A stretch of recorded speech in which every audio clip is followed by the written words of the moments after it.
Today, the important topic is in vitro fertilization or in vitro fertilization, sometimes called artificial children. It's a significant subject, even if you're not planning to do in vitro fertilization, because more and more often people have to do it. It's important to have the right attitude and understand this, and everyone, including men, should know, since it takes two to make a child. And there are some specifics here, which you will understand why I made this episode at all, because every man and every woman needs to know them. Many myths and superstitions surround in vitro fertilization, and today we'll address them all. So watch the episode until the end, and you'll become smarter, more educated, and more sophisticated.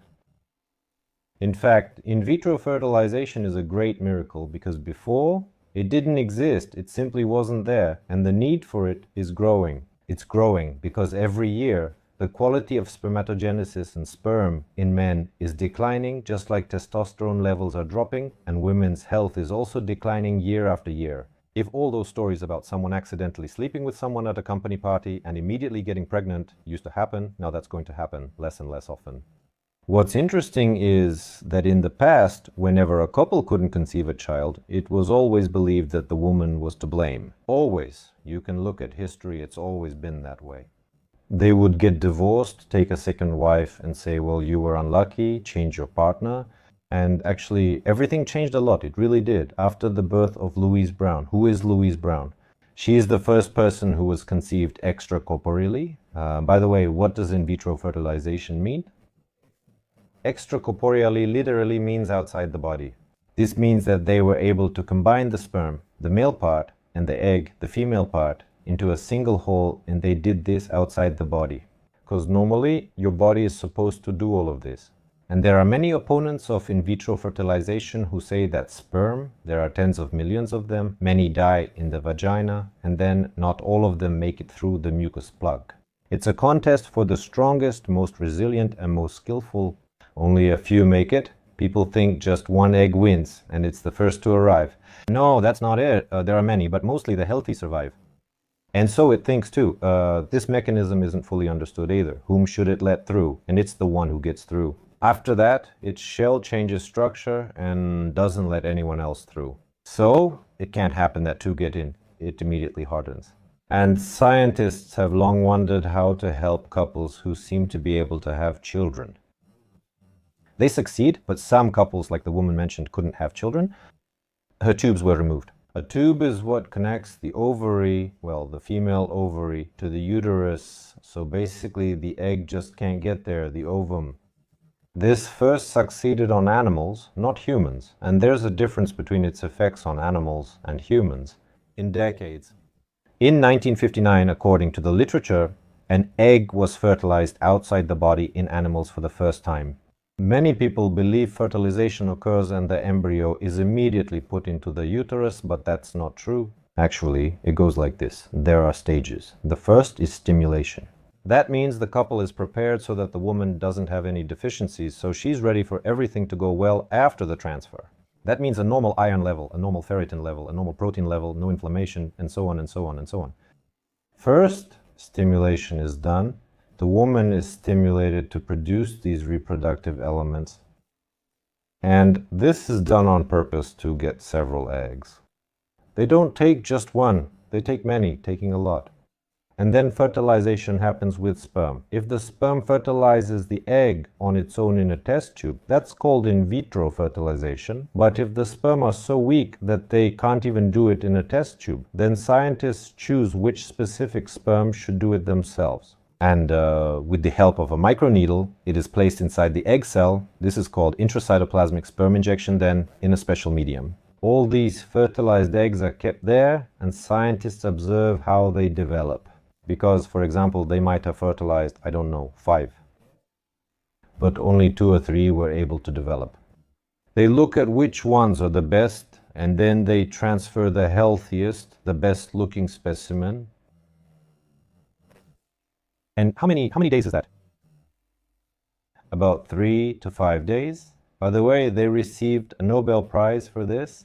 Years later, in 2010, Robert Edwards, an embryologist, received it. In the Union of Soviet Socialist Republics, in vitro fertilization was viewed as a sign of illness in women, so it wasn't discussed openly. And the first in vitro fertilization, I think, after about 10 years, in 1986, the first in vitro fertilization was done in 1986. And what's interesting is what happens after the transfer. Not all of them.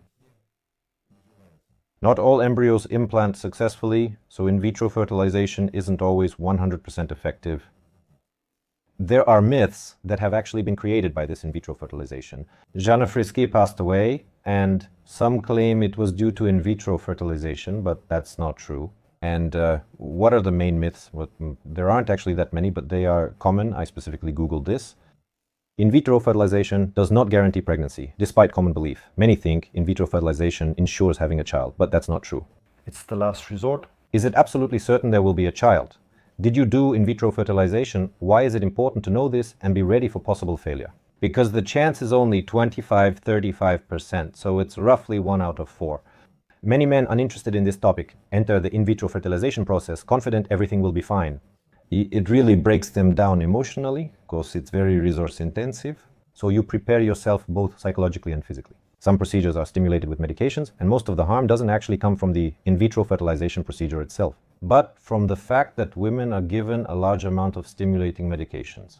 For a man, there is no harm, but for a woman, hormonal stimulation carries risks. You have to go through this procedure knowing the result won't be perfect. And if a woman is over 40, then the chance of success is only about 10 to 15%, and you may have to go through many in vitro fertilization attempts. Second myth, are children born from in vitro fertilization sick or weak? I've heard that too. Recently, a very respectable person asked me about it. Actually, no. Most are born healthy. But there really is one thing. The risk of prematurity is higher. That is, premature births can actually happen more often in children conceived through in vitro fertilization. Have you ever had any cases or stories that you've seen or encountered? Opponents from the religious side or any ethical issues? Yes, we often address religion. A woman came in January. She was diagnosed with a kidney tumor. The tumor had already taken over the entire kidney. I would listen, why is it already June now? From January, February, March, April, May, June, that's 6 months. And they don't say anything, don't say anything, don't say anything. Tell the truth. How could they refuse you? On what basis are we? There are witnesses to the noise, but regarding the naked witnesses, there's something unusual, which is why you haven't heard or don't know. Yes, you can't transfuse blood. They only allow autologous blood transfusion, meaning only their own blood collected from the abdominal cavity with a special device.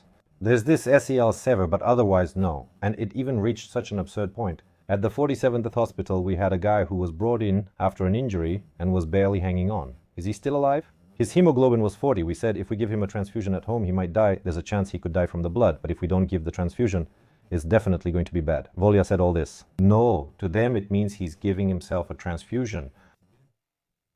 Components of someone else's soul. That's how they interpret it, unfortunately. Basically, that's why she was apparently refused, because in the consent form, where it was stated that a blood transfusion might be required, she didn't give her consent, and many people say, well, what's the big deal? Just do the surgery. How could she be against it? Let's say you do the surgery and she needs it. It's a life-threatening situation. You can make the decision for her because she can't. Yes, but sometimes a blood transfusion is needed after the surgery. So you did the surgery, and after the operation, the person's hemoglobin drops. Somewhere there was some bleeding, and she's conscious. And we say that inside you have anastomosis that might not heal, the intestine might not heal, the ureter might detach if there's not enough hemoglobin and your level is low. It dropped because a large volume of tumor tissue was removed. You can't make her do it. She's not able to right now, and forcing her won't help. She says it will be what it will be, but it'll likely be much worse. Most likely, based on the odds, because oxygen and nutrients are absorbed worse. Hemoglobin was only 50-60 after the surgery, but we still proceeded and met halfway. And we often encounter all these religious peculiarities, and we take on these risks ourselves. Nowhere in the criminal code does it say that if the witness was a Jehovah's Witness, then the sentence should be different. So we try to be understanding, but still, somewhere deep down, I guess I just don't quite understand it.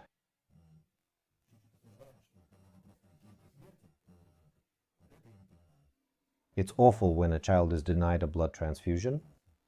The third myth is that in vitro fertilization always results in twins or triplets. Do you know where that idea started? Because they wanted to increase the success rate and would transfer more embryos. Sometimes they could transfer more fertilized eggs. Actually, embryos. In fact, since 2020, the Ministry of Health recommends transferring one embryo. So basically, the risks are the same as with a regular pregnancy. In vitro fertilization harms the body. Indeed, a woman can have complications from stimulation, especially if there are multiple attempts. There are patients who go through 5, 6, 7, 8, even 10 attempts. Really, hormonal stimulation does not do any good. Who should have in vitro fertilization, and is it really necessary? You should do in vitro fertilization when you want a child, when you are ready for a child, and when nothing else works. Very often people turn to in vitro fertilization after, trying for 3-4 months and it didn't work out. That's also nonsense and rubbish. In fact, there are absolute indications, and according to the Ministry of Health standards, I specifically checked yesterday to compare the classic recommendations with my own opinion. What the Ministry of Health says now is that there are absolute indications, meaning without any doubt. Alternatively, it's when fallopian tubes are missing, removed, or blocked with no way to restore them, making conception physically impossible. The woman conceived naturally, that's one male factor. Sometimes the sperm analysis is so bad that nothing is possible, absolutely nothing, meaning it's a pronounced pathospermia. In that case, yes, indeed, in vitro fertilization or sometimes intracytoplasmic sperm injection can already be done if you've already been trying for 2 years, and during all this time you've been trying to do something.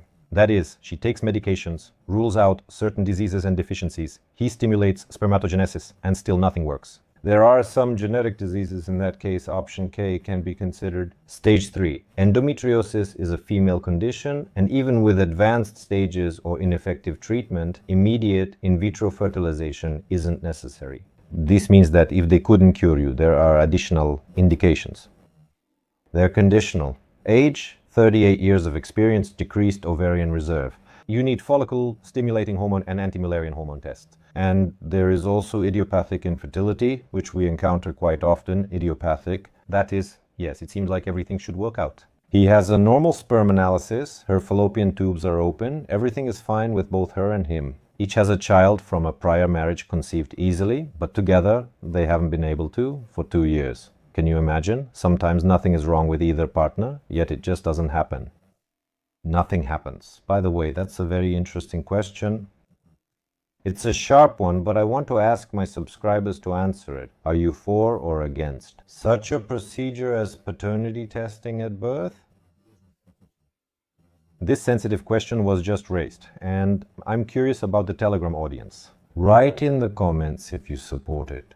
A paternity test is mandatory when a child is born, meaning the child is born, and it's absolutely necessary to compare their genetic material with the father's to make sure that you are definitely the father of this child. Some believe many men unknowingly raise children who aren't biologically theirs. And actually, polls on Telegram showed that many men support this test, while most women do not support this testing. I once saw a street interview where people were asked what they'd say if a man asked, and most replied, "I don't know. If you have nothing to hide, why is it a big deal if it's a standard nationwide, not just for you?"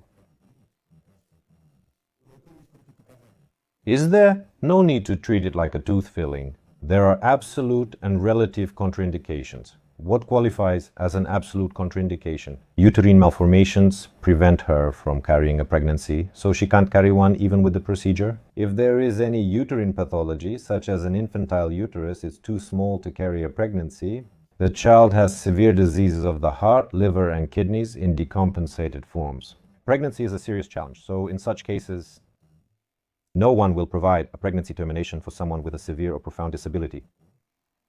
It is impossible in cases of active phase cancer. If you are in treatment and not in remission, no one will perform the procedure.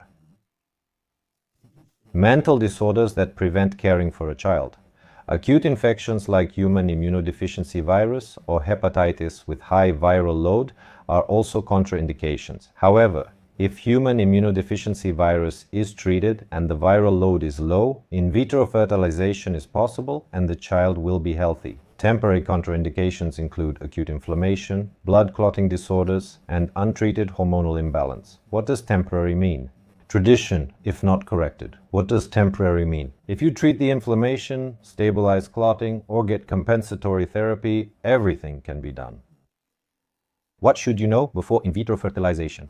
Psychological preparation of the couple is very important, including possibly consulting a psychologist or psychiatrist, so that your man is ready for what a woman might experience. They go through a tough time when they prepare, put in effort, undergo stimulation, and because of this stimulation they might change, sometimes even look worse, and still it doesn't work out.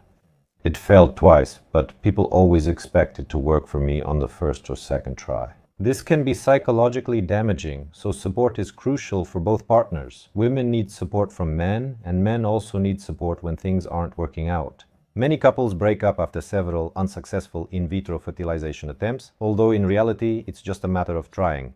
The second is financial. Well, time planning is crucial. Be prepared for multiple attempts and understand you'll need to spend money. Not for in vitro fertilization itself, because there is a certain amount of in vitro fertilization that you can get for free under the obligatory medical insurance program, meaning it's done as high-tech medical care, but under obligatory medical insurance there are also health risks.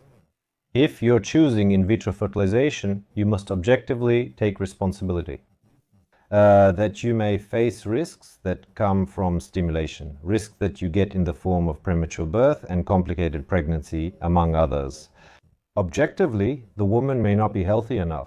We understand all of this, and that's why we turn to in vitro fertilization. That's why in vitro fertilization is neither good nor bad. It's a necessity. It's an important tool that allows couples who love each other to have a child. And now it's being applied not exactly in that way. In the world, as I would like it to be, it's when traditional couples have children. Here, I probably won't support it as a doctor, but in other situations, well, probably, I'm all for it. Because a huge number of children, and we have bio-seagulls, appear thanks to these programs. There are indeed issues with the country's birth rates. And I'm surprised that there are couples who try for years to conceive a child. They spend a huge amount of resources and energy. But what about people who can have children, who have the financial means to raise them well, but still don't want to? Are they child-free? These movements, like when people say they don't want children and want to live for themselves, even though children are a great happiness, I don't support that. I don't support it. If you have the opportunity to have a child, have children, and let it be more than just one child. Now, in the paradigm of Orthodox families, unfortunately, I think we need to have at least 3 children, if only because the country and everyone says life is hard. Meanwhile, in this country, Muslim families often have 3 or more children, while Orthodox families typically have only 1. I've heard concerns about the great danger involved in the needle puncture and egg retrieval, that it's a dangerous procedure. I thought they just took the released egg, but there's actually a puncture and retrieval, which is dangerous. What project? I think, but they do it under ultrasound guidance if it's in good hands. In principle, the procedure and its function shouldn't cause complications. The needle there is quite thin, so usually everything goes without any complications. I saw a news story, a startup appeared where you can choose, a company does this kind of thing. You can choose the eye color, the shape of the nose, the gender of the child. You can choose all of that, all of this. I won't lie, I haven't seen the startup and I don't know about it, but here we are even forbidden to choose the gender of the child. You know, right? The egg always has XX, the sperm can carry X or it can carry Y. And it depends on the man whether it will be a boy or a girl. If you want a boy, let's say there are methods that objectively work. You just need to have sex on the day of ovulation, when it happens on the day of ovulation.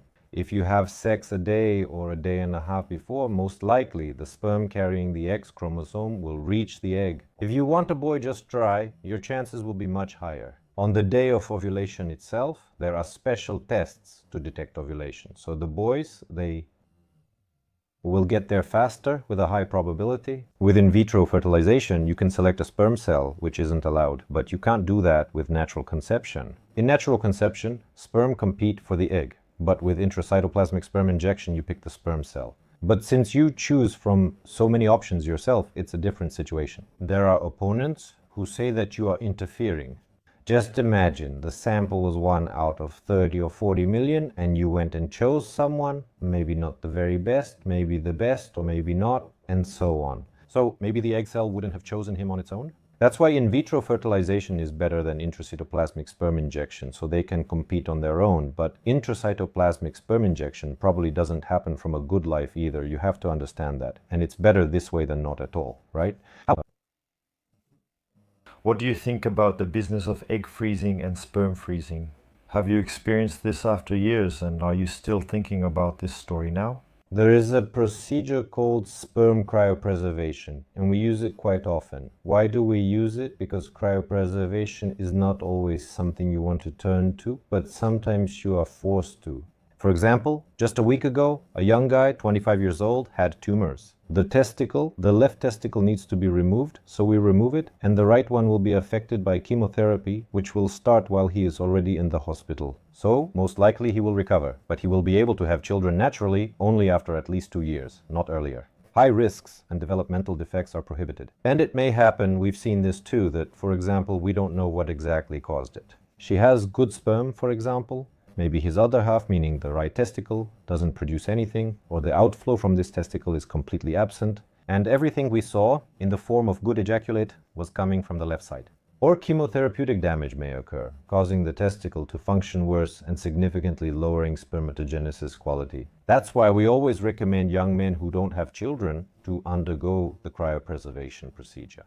And there are different situations when someone naturally went through some illness, radiation sickness, or an injury. Sperm doesn't exit the testicles directly, so even if they're produced in sufficient numbers, they don't come out in these cases. Then they perform a puncture, just like women have punctures, men have punctures too. Testicular sperm extraction, the so-called transepididymal sperm aspiration, is when they puncture the epididymis and take sperm from there. Sometimes, in more critical cases, they actually cut open the testicle and take out these elements that look like vermicelli and send them for spermatoscopy. If there are sperm cells, they collect them. They hunt for only one there. Do you share the story of Pavel Durov, who froze and stored a bunch of sperm in a bank? He has a bunch of kids. Ivan Mask also has a bunch of kids. I don't know. It seems like it's living its own life. I'm not really. It supports when people abandon their children, when they don't support the children they've had. At the same time, knowing that this is your child, and yet your child is somewhere out there, growing up on their own. I don't know, it just doesn't seem right. It just doesn't... Are there any alternatives to in vitro fertilization or intracytoplasmic sperm injection? Anything else. At all? But now they're creating an artificial placenta, and they also want to make something like an incubator where you can grow a baby. But this is already starting to feel like the Matrix. One acquaintance told me that he freezes his sperm just in case for the future, while he's still young, in case he wants to have kids in 30 years. Can sperm really be frozen forever and still maintain the same quality or not? I think there's a limit to how long they freeze it nowadays, so it's not forever. Well, if you have the opportunity to have a child here, today, and now, it's better to do it here, today, and now. Besides conceiving a child, you also need to raise them, feed them, and be with them until puberty and adulthood. Many people at 80 say they want a child, but who will care for them after you're gone? And these aren't some oligarchs or very wealthy people, they're just regular workers, laborers, but for some reason, they don't think about the fact that maybe they won't even live another 20 years. They're always kind of very selfish in this regard. That's why you don't just need to conceive a child, you also need to raise them. Most adult creatures solve the issue of finding a companion on their own.